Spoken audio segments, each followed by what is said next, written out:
우리의 삶 가운데 주님께서 주시는 은혜로 말미암아 생활 충만하며 기쁨 가득하시길 소망합니다. 하나님을 믿지 않는 사람들에게 누군가 기독교의 가장 큰 문제가 무엇이냐 그렇게 질문하였다고 합니다. 이 질문에 많은 사람들이 기독교인들이 기독교인답지 않게 사는 것에 있다 말하였습니다. 다시 말해 그리스도인들이 전혀 그리스도인답게 살지 않는 것이 가장 큰 문제라는 것입니다. 교회에 나와서 열심히 예배도 드리고 기도를 합니다. 그런데 교회 밖에서는 하나님과 전혀 상관없는 삶을 사는 모습이 있습니다. 신앙이 우리의 삶 속에 제대로 적용이 안 되고 실천이 안 되는 것, 우리의 신앙이 교회와 예배당 안에만 갇혀 있는 것이 오늘날 우리의 가장 큰 문제라 그렇게 이야기합니다. 특별히 그리스도인들은 직장과 가정, 우리의 삶의 현장에서 주님의 향기를 드러내며 살아야 합니다. 물론 그렇다고 해서 교회에 나와 예배를 드리는 일, 교회에서 행해지는 여러 가지 신앙의 모습들이 잘못되었다는 것은 아닙니다. 어떤 사람은 극단적으로 교회에 나와 예배를 드리는 것보다 일상생활 가운데 예배된 삶을 사는 것이 중요하다라고 말하면서 교회에 나와 예배를 드리는 그 필요가 없다 이야기하는 사람도 있습니다. 이것은 잘못된 말입니다. 교회에서 예배를 드리는 공적 신앙생활도 중요하고 이와 동시에 우리의 일상생활 속에서의 삶의 예배도 중요합니다. 그러니까 이 두 개가 다 소중하고 중요하다는 것을 우리는 기억해야 합니다. 교회에 나와 공적 예배를 드렸으면 일상의 삶에서도 하나님을 예배하며 하나님을 높이며 하나님께 영광 돌리며 살아갈 수 있어야 합니다. 우리가 신앙생활을 하며 가장 중요한 작업 중 하나는 교회 안에서와 교회 밖에서의 삶을 일치시키는 것입니다. 교회 안에서뿐만 아니라 교회 밖 삶의 현장에서 그리스도인답게 사는 것, 이것이 우리에게 있어서 가장 중요한 문제인 것입니다. 신앙과 삶의 문제, 이 문제는 오늘날 우리에게만 있는 것은 아니었습니다. 과거 수천 년 전 이스라엘 백성들에게 있어서도 동일한 문제가 있었습니다. 다시 말하면 신앙과 생활이 일치되지 않는 모습들, 믿음과 삶이 하나 되지 않는 모습들이 그 당시에도 심각한 문제였습니다. 오늘 본문에는 특별히 금식에 대한 메시지가 나오고 있습니다. 오늘 나오는 금식에 대한 메시지는 단순히 금식을 강조하기 위한 메시지가 아니라 신앙과 삶의 회복을 위한 메시지임을 우리는 기억해야 합니다. 오늘 본문의 시작은 처음 스가랴가 하나님의 말씀을 받은 때로부터 2년 1개월이라는 시간이 지난 때에 일어난 말씀입니다. 우리 1절 말씀 함께 읽겠습니다. 다리오 왕 제4년 9째 달 곧 기슬레월 4일에 여호와의 말씀이 스가랴에게 임하니라. 스가랴 1장 1절에 나온 날짜와 오늘 7장 1절에 나온 날짜를 계산하면 약 2년 1개월이라는 시간이 흘렀습니다. 스가랴 선지자가 하루아침에 하나님의 말씀과 환상을 받아서 한 번에 선포한 것이 아니라 긴 시간에 걸쳐서 조금씩 하나님의 계시를 받아 선포한 것이었습니다. 스가랴는 하나님의 말씀을 선포하였고 환상과 예언을 통하여서 하나님의 뜻을 증거하였습니다. 그리고 그렇게 증거하기 시작한 지 2년 1개월의 시간이 지났습니다. 이 시간 동안 이스라엘 백성들 안에는 성전 재건에 대한 열망이 다시 크게 일어났고 소위 제2성전이라 불리는 성전이 절반 정도 지어졌습니다. 불가능하게 여겨졌던 성전 재건이 절반이나 이루어진 것입니다. 이 시점에 많은 백성들은 기뻤을 것입니다. 성전 건축이 진행되고 있는 이 시점에 이스라엘 달력으로는 9월쯤 되었을 때 북쪽에 살던 대표자들이 예루살렘에 찾아와 하나님의 은혜를 구하며 스가랴와 종교 지도자들에게 이렇게 질문을 던집니다. 우리 3절 말씀 함께 읽겠습니다. 만군의 여호와의 전에 있는 제사장들과 선지자들에게 물어 이르되 내가 여러 해 동안 행한 대로 5월 중에 울며 근신하리이까 하매. 지금 백성의 대표자들이 찾아와서 이렇게 질문합니다. 여러 해 동안 5월이 되면 우리는 금식하였습니다. 그런데 지금도 금식해야 합니까? 이렇게 질문하고 있습니다. 이 말이 도대체 무슨 말일까요?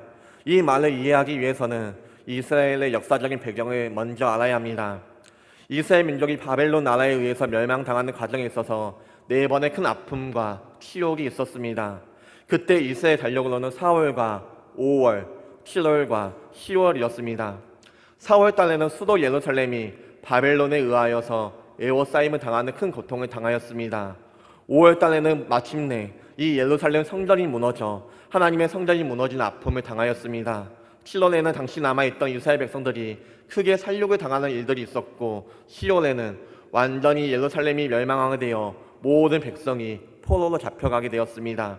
이렇게 네 번의 치욕적인 사건이 있었는데 바벨론 포로로 잡혀간 후에 이 치욕적인 일들을 생각하며 그들은 1년에 4번씩 금식하였습니다. 스가랴 8장 19절 상반절 말씀입니다. 우리 함께 읽겠습니다.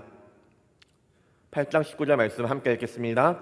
만군의 여호와가 이같이 말하노라. 넷째 달의 금식과 다섯째 달의 금식과 일곱째 달의 금식과 열째 달의 금식이 변하여. 이스라엘 백성들은 매년 4번의 금식을 하였는데 4월, 5월, 7월, 10월에 금식을 하였습니다. 특히 5월에는 성전이 파괴된 것을 생각하며 울며 금식하였습니다. 물론 이것은 하나님의 명령과는 상관이 없습니다. 하나님의 명령이 아니라 자신들이 당한 고통을 기억하고 그것을 잊지 않기 위하여서 스스로 만들어낸 금식입니다. 원래 성경에서는 하나님이 정한 금식일은 1년에 딱 한 번 있습니다. 속죄일의 금식밖에 없습니다.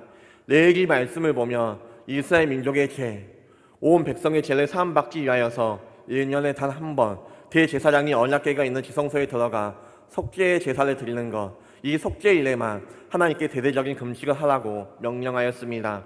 레위기 23장 26절 말씀, 현대인의 성경의 말씀으로 같이 읽겠습니다. 7월 10일은 속죄일이다.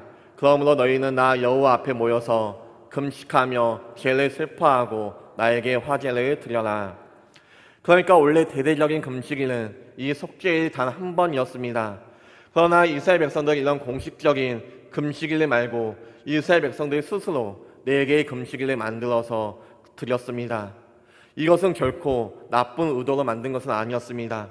성전이 무너지고 나라가 멸망하고 우리들이 포로로 잡혀간 그날, 고통의 날을 잊지 말고 기억하자라는 의미로서 금식의 날을 지정하였습니다. 그날에 함께 모여서 금식하며 슬퍼하며 애통하며 기도하였습니다. 이러한 의도는 좋은 것이었습니다. 오늘 본문에 나오는 금식일은 5월의 금식일입니다. 5월은 성전이 무너진 것을 기억하며 울면서 금식하는 날입니다. 그런데 지금 스가랴가 하나님 앞에 말씀과 환상을 받아 성전 재건을 촉구하고 하나님의 말씀이 선포된 이래 성전이 어떻게 되어가고 있습니까? 2년 1개월이 지난 이 시점에 성전이 절반 정도 지어졌습니다. 그러니까 백성들이 와서 물어보는 것입니다. 이제 무너졌던 성전이 절반쯤 재건되었는데 이것은 기쁜 일 아닙니까? 그러면 이제 5월의 금식, 성전이 무너진 사건을 기억하며 애통하며 금식하는 것을 그대로 해야 됩니까? 아니면 이제는 하지 말아야 합니까? 라고 질문하고 있는 것입니다. 이렇게 성전이 절반이나 건축된 시점에서 5월의 금식을 계속해야 하냐고 그렇게 질문하고 있는 것입니다. 성전이 무너진 것을 애통하는 5월의 금식은 70년이라는 시간 동안 계속해서 지켜왔던 하나의 전통이었습니다. 70년 동안 나라를 잃고 포로로 잡혀있는 동안에 이 금식을 계속해 오다 보니 이것은 하나의 전통이 되어버렸습니다.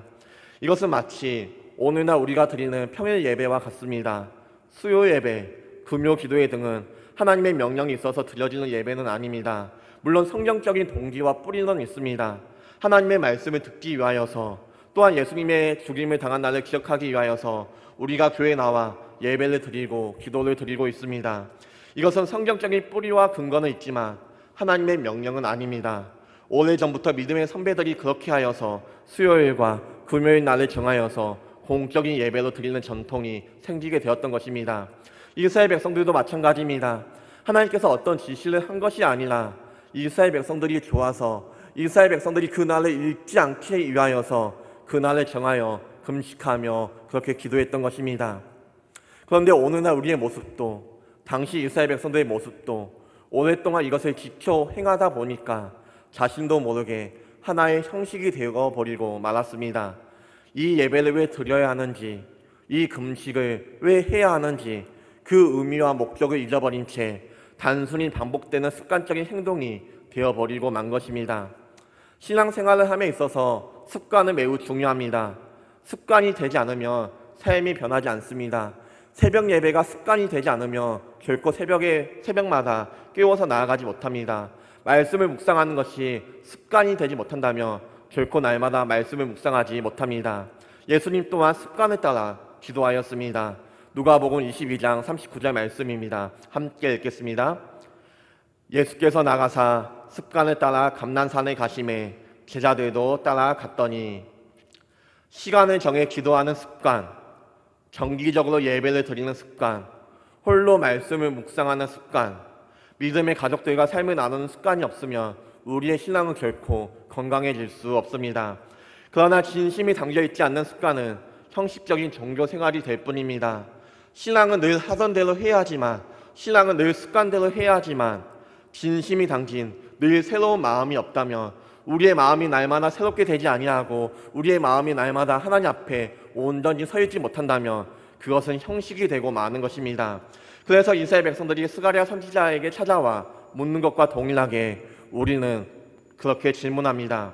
목사님, 미국이나 유럽에 있는 교회는 수요 예배와 금요 예배가 없다고 하는데 왜 우리는 수요 예배와 금요 예배를 드려야 합니까? 집에서 기도하면 됐지 금요일날 꼭 모여서 함께 기도해야 합니까? 우리의 이러한 질문에 대하여서 하나님께서는 스가랴 선지자를 통하여서 이렇게 말씀합니다. 4절과 5절 말씀 우리 함께 읽겠습니다. 만군의 여호와의 말씀이 내게 임하여 이르시되 온 땅의 백성과 지사장들에게 이르라. 너희가 70년 동안 5째 달과 7째 달에 금식하고 애통하였거니와 그 금식이 나를 위하여 한 것이며. 금식이 총 4번 있었지만 오늘 5절에서는 5월의 금식과 7월의 금식을 이야기합니다. 4번의 금식 중에서도 아마 5월과 7월의 금식이 더 비중 있는 금식이었던 것 같습니다. 그런데 하나님은 뭐라고 묻고 있습니까? 5절 말씀을 보니까 그 금식이 나를 위하여 한 것이냐 라고 되묻고 있습니다. 그것도 2번씩이나 되묻고 있습니다. 하나님, 우리가 5월의 금식을 해야 합니까? 라고 묻자 하나님께서 그 금식이 나를 위하여 한 것이냐 라고 되묻고 있는 것입니다. 그러면서 이어지는 6절 말씀에서 어떻게 말씀합니까? 6절 말씀입니다. 함께 읽겠습니다. 너희가 먹고 마실 때 그것은 너희를 위하여 먹고 너희를 위하여 마시는 것이 아니냐. 하나님께서는 갑자기 금식 이야기를 하면서 도중에 먹고 마시는 이야기를 하고 있습니다.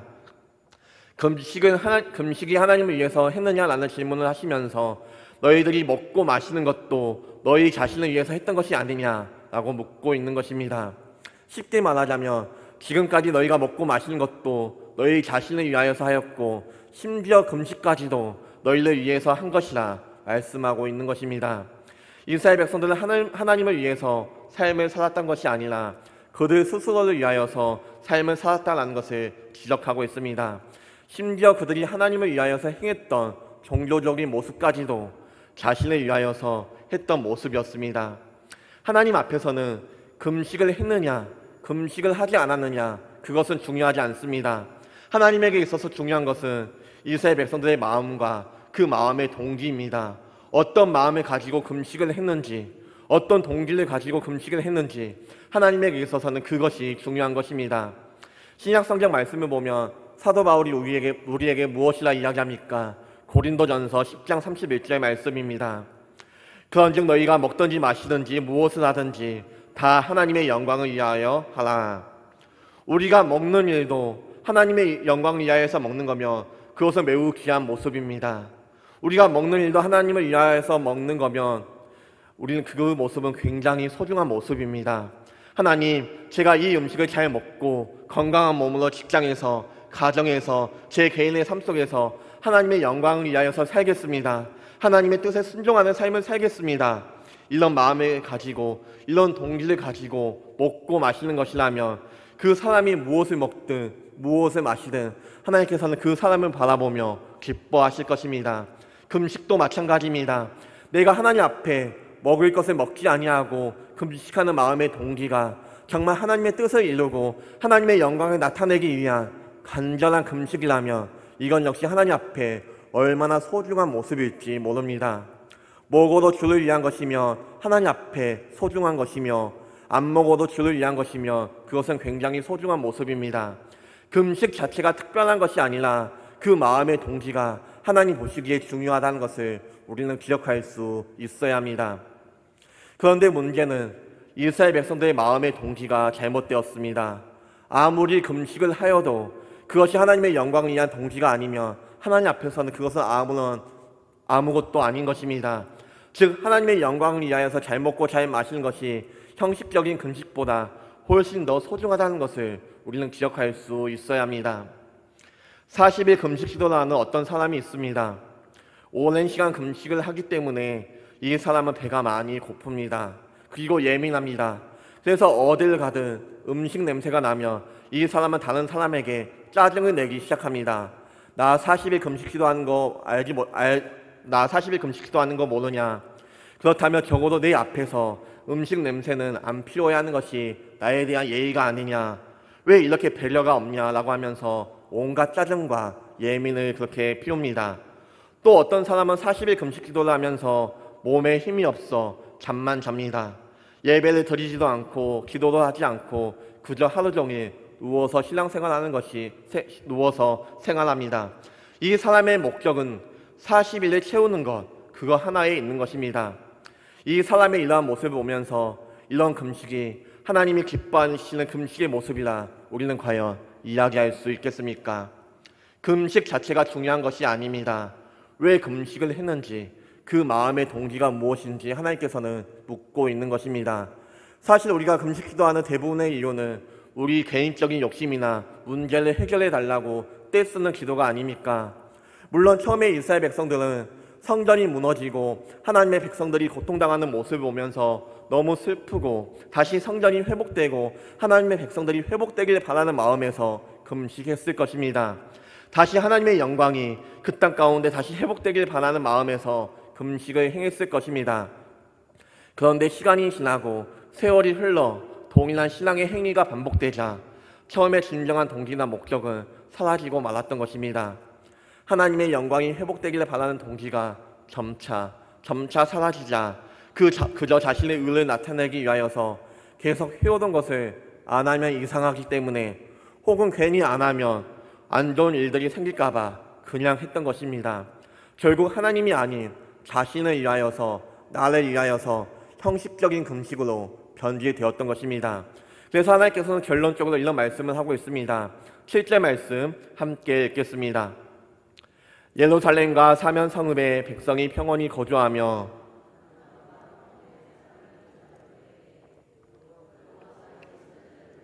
외친 말씀이 있지 않으냐 하시니라.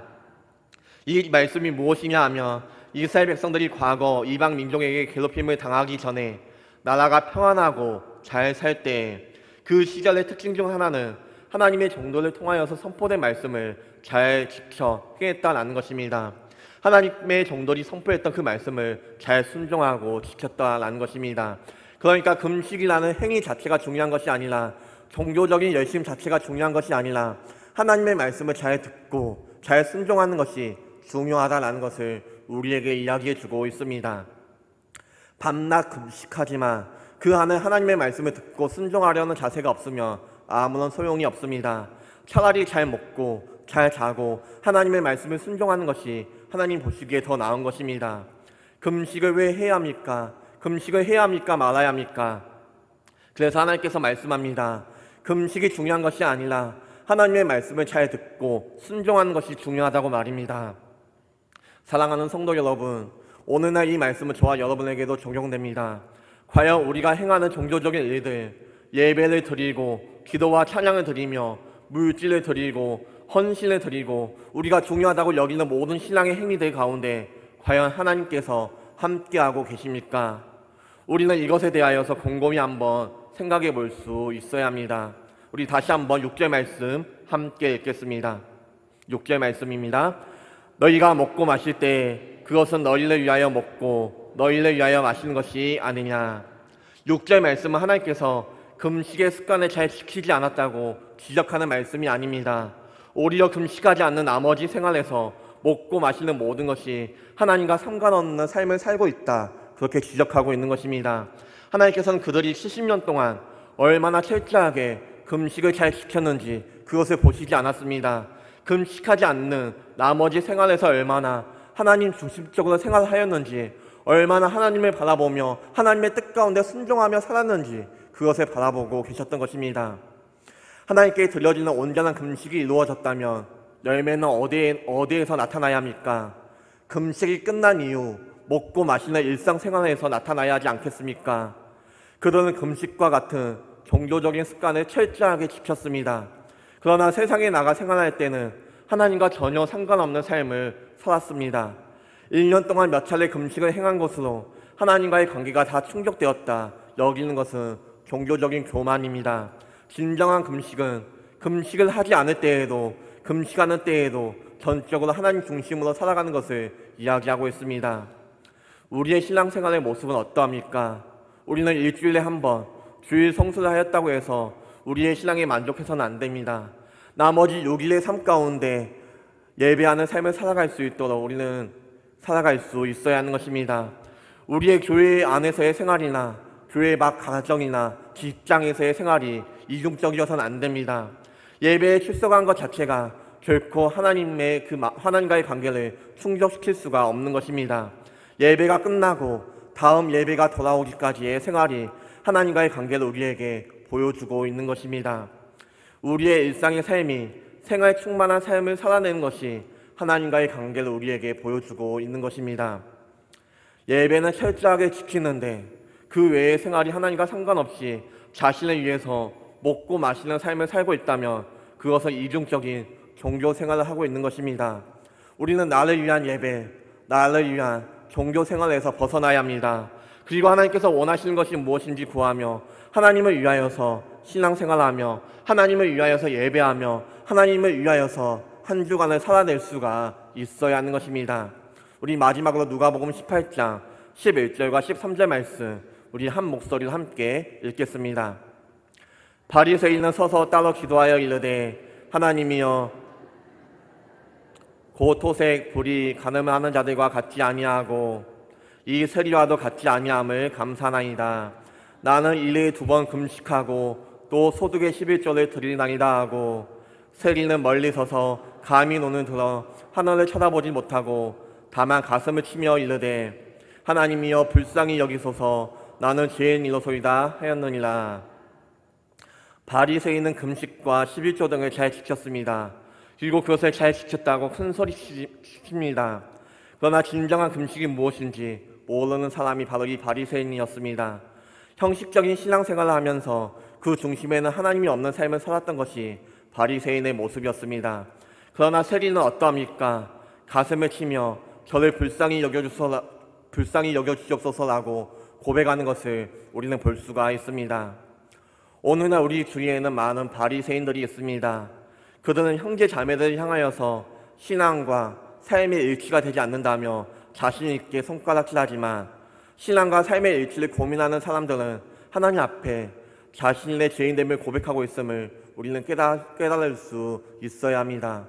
사랑하는 성도 여러분, 우리는 어떤 사람입니까? 나는 어떤 사람이십니까? 바리새인과 같은 신자이십니까? 아니면 세리와 같은 신자이십니까? 바리새인과 같이 종교적인 형식을 지키면서 다른 사람을 향하여서 손가락질하고 있지는 않습니까? 아니면 세리와 같이 하나님 나는 죄인입니다. 나를 불쌍히 여겨주시옵소서라고 한 주간의 삶을 하나님의 은혜를 구하며 그 은혜 안에서 살아가고 있으십니까? 바라고 원하는 것은 우리의 신앙생활이 우리의 삶이 형식에서 벗어나 하나님께 중심을 드리며 나아가는 우리 모두가 되시길 소망합니다. 형식적인 신앙생활을 하는 것이 아니라 주일 한 번 그렇게 하나님 앞에 예배를 드리며 그것을 끝으로 살아가는 것이 아니라 일주일간의 삶 가운데 늘 하나님과 교제하며 늘 하나님과 동행하며 생활 충만하며 살아갈 수 있는 우리 모두가 되시길 소망합니다. 우리 함께 찬양하며 나아가도록 하겠습니다.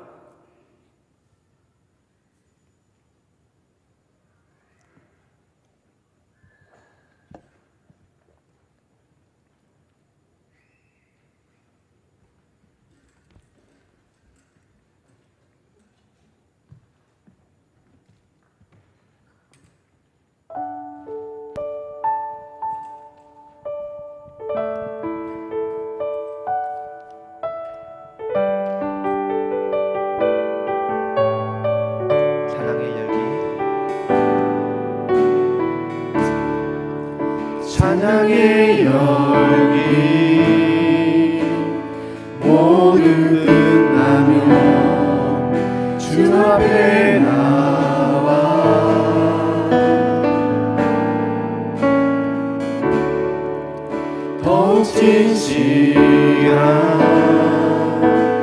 예배 드리는 주님을 향한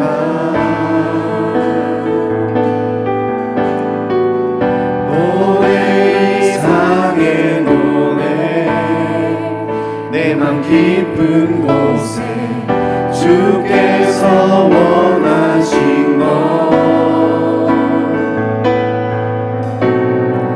화려한 음악보다 끝없는 열정보다 중심을 원하시죠. 주님께 드릴 마음의 예배 주님을 위한 주님을 향한 노래 중심이 있는 예배 내려놓고 이제 나도 나와 주님만 예배해요. 영원하신 왕 영원하신 왕 표현치 못한 주님의 종이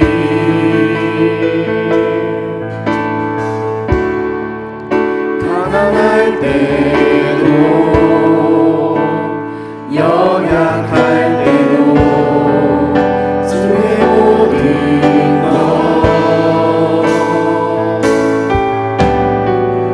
노래 이상의 노래 내 맘 깊은 곳에 주께서 원하신 것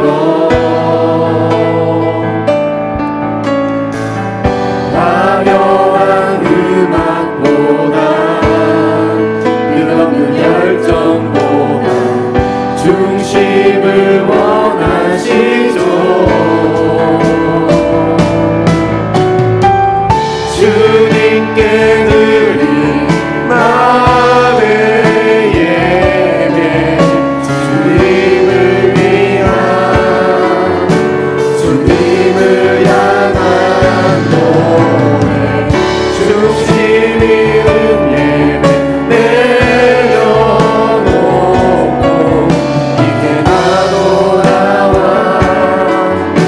주님만 예배 주님께 드릴 마음의 예배 주님께 드릴 마음의 예배 주님을 위한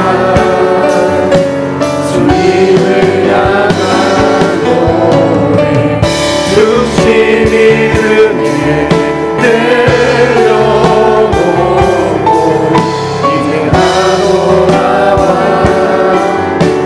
주님만 예배 주님께 드릴 마음의 예배 주님께 드릴 마음의 예배 주님을 위한 주님을 향한 노래 중심이 있는 예배 내려놓고 이제 나도 나와 주님만 예배해요. 우리 이 시간 함께 기도하겠습니다. 이 시간 기도하실 때 이렇게 기도하시길 소망합니다. 하나님, 우리의 모습 가운데 형식적인 신앙의 모습들이 있다면 나를 위하여 예배를 드렸으며 나를 위하여서 신앙적인 열심을 구하며 살아갔던 모습이 있었다며 하나님 그 모습에서 우리가 돌아서게 하여 주옵소서. 하나님 앞에 우리의 마음의 중심을 드리며 주님께서 원하시는 예배 주님께서 원하시는 삶의 예배를 드리며 살아가는 생활 충만한 삶을 살아가게 해달라고 우리 시간 주여 외치시며 함께 기도하며 나가겠습니다. 주여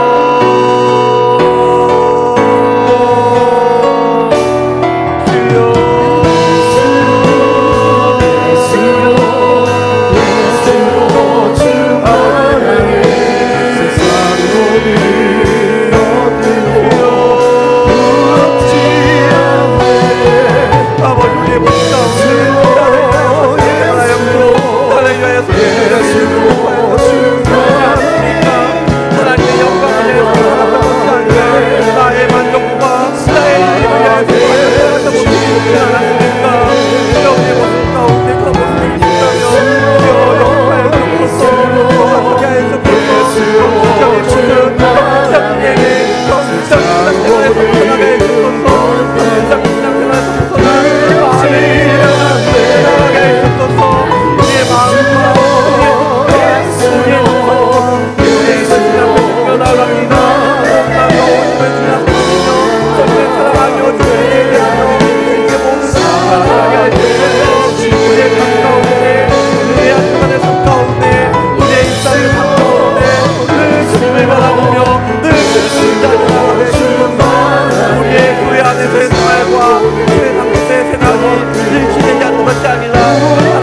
오늘 충만한 은혜가 우리 안에 있습니다.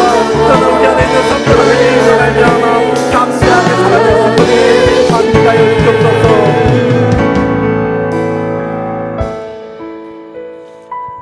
사랑과 은혜 많으신 하나님 아버지, 우리 가운데는 성령 충만하며 생활 충만하며 살아갈 수 있는 힘이 없습니다.